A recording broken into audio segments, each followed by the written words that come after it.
If you think this space race was something that ended back with the moon landing, you've got to think again. There is a new, high-stakes competition unfolding right over our heads right now. And this time, it is not just about flags and footprints. Nope. It's about who's going to dominate the next frontier of the global economy. And believe me, that race has already begun. So let's talk numbers. $627 billion. That's the estimated value of the global space economy in 2025. And it is not slowing down, not even a little bit. In fact, analysts are projecting this number is going to surge past $1 trillion within the next decade. Space is going from this, scientific curiosity to an absolutely core pillar of global commerce. And really, that is the trillion-dollar question, isn't it?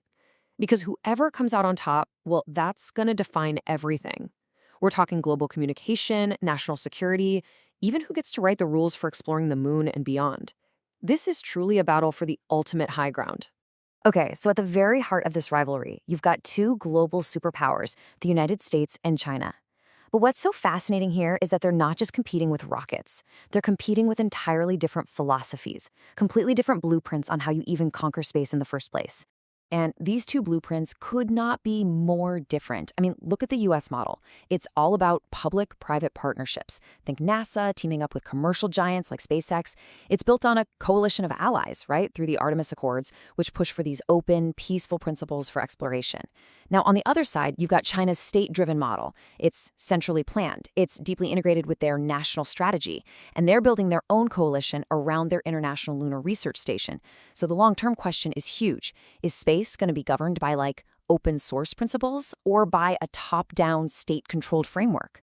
So the first and honestly the most critical battleground is just getting to space. It's pretty simple, really. If you can't control access to orbit, you can't build anything, you can't deploy anything. Launch is the absolute foundation of all space power. And if you want to understand the current state of play, just look at these numbers. In 2025, one company, SpaceX, conducted over 160 launches. Now get this, that's more than every other country and company in the entire world combined. It's a level of dominance this industry has literally never seen before. So how on earth did they do it? Well, the answer is all in the economics. Reusability has completely changed the game. SpaceX's Falcon 9, it's driven the cost per kilogram to low Earth orbit down to just over $2,700. Its competitors, folks like ULA in the US and Ariaspace in Europe, they are still thousands of dollars more expensive. Why? Because they're still relying on that older, expendable rocket tech. The bottom line is simple. Cheaper access means more launches. Now, being the world's taxi to orbit is a fantastic business, don't get me wrong, but it's just the first step. The real strategic goal here is to use that incredible launch capability to build something even bigger, mega constellations. We're talking about these vast, interconnected networks of thousands of satellites that can just blanket the entire globe with connectivity. And this right here, this is the constellation clash. On one side, you have SpaceX's Starlink. They've already got over 9 million subscribers, thousands of satellites already up there. On the other side, China is rapidly building its own system, called Qianfan. Now, it's just getting started, maybe 108 satellites deployed, but its ambitions? Identical in scale. We're talking 15,000 satellites. And look at the strategic goals. China is weaving Qianfan together with its national telecom giants and partners like Airbus to provide in-flight Wi-Fi. That is a direct challenge to Starlink's dominance in aviation. But this competition for connectivity in low Earth orbit, that's just one part of the story. The next great prize is the moon. And today the moon is seen as the gateway to what's being called the cislunar economy. That's the entire sphere of industrial and economic activity between the Earth and the moon. And these timelines, they are converging fast. You've got the US Artemis program aiming to put astronauts back on the lunar surface around mid-2027.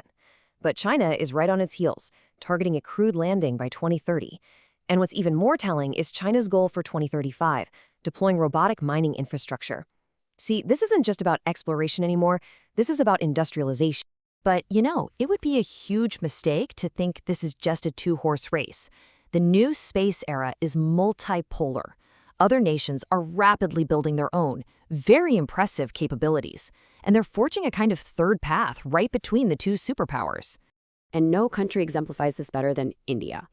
First, they just shocked the world with their incredibly cost-effective Mars mission, Mongolian. Then, they became the first nation ever to successfully land on the lunar South Pole with Chandrayaan-3. And now, they're on the cusp of launching their own astronauts. India has proven it is a top-tier space power, and they're not alone. You have nations from Japan to the UAE also making these huge independent strides, which creates a much more complex and dynamic arena. This quote from Mark Boggett just captures the strategy these rising powers are using perfectly. See, they're not just relying on their government agencies.